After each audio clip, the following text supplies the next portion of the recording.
So today's install is a RCI skid plate for the 2024 Landcruiser. Let's get to it.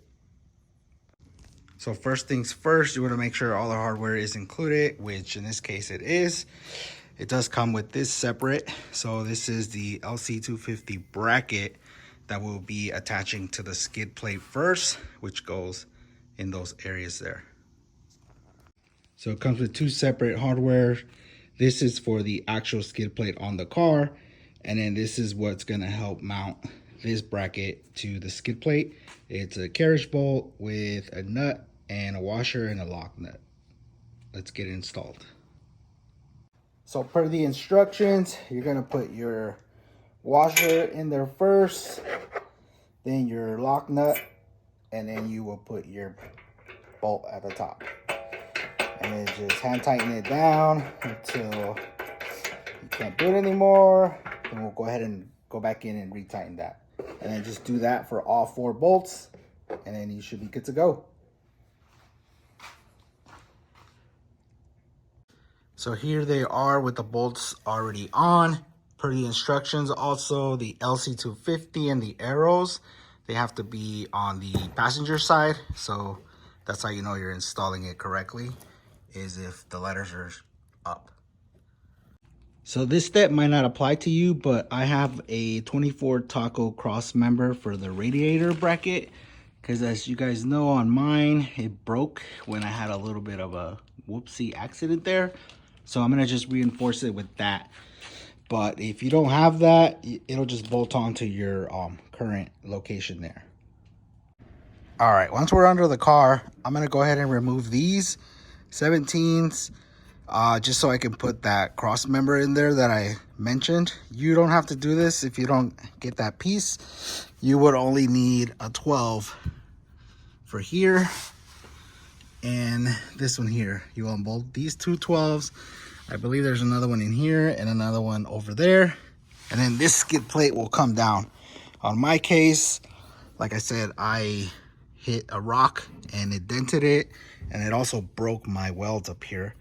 Therefore, I decided to get the cross member that goes across just to help support this until I can get it welded or replaced or whatever the case may be. As you can see, my OEM skid plate is completely trashed. Therefore, we need to replace it. Now, if you only have the front engine skid, you already mounted the brackets, you could just go ahead and mount it on there. They do provide new hardware for you, so you don't need to keep the existing one. But I have the Tacoma cross member, which I will install now. We have to slightly modify the holes just to make them line up.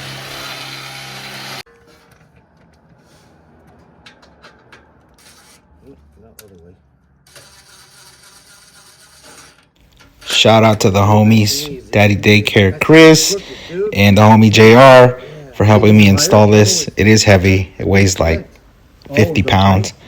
So I was recording while they were doing all the work. Go follow them.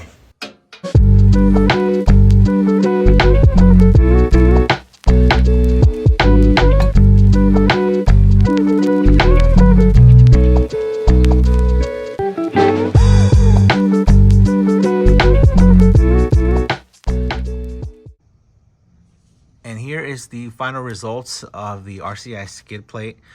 As I mentioned earlier, I had broke my OEM radiator support bracket. So I just went ahead and chopped it off completely. RCI did send over their 2024 Tacoma radiator bracket support. So it just sandwiches in between the recovery points there. I did have to modify it a little bit just because the holes weren't lining up. So I had to extend the holes a little bit, but it fits perfect. And then the skid just bolts on directly onto that, and it goes all the way down to the bottom. I do have the transmission and transfer case on the way, so when I get that in, I will post a video on how to install that as well. Don't forget to check out RCI. Till then, I'll see you on the next one.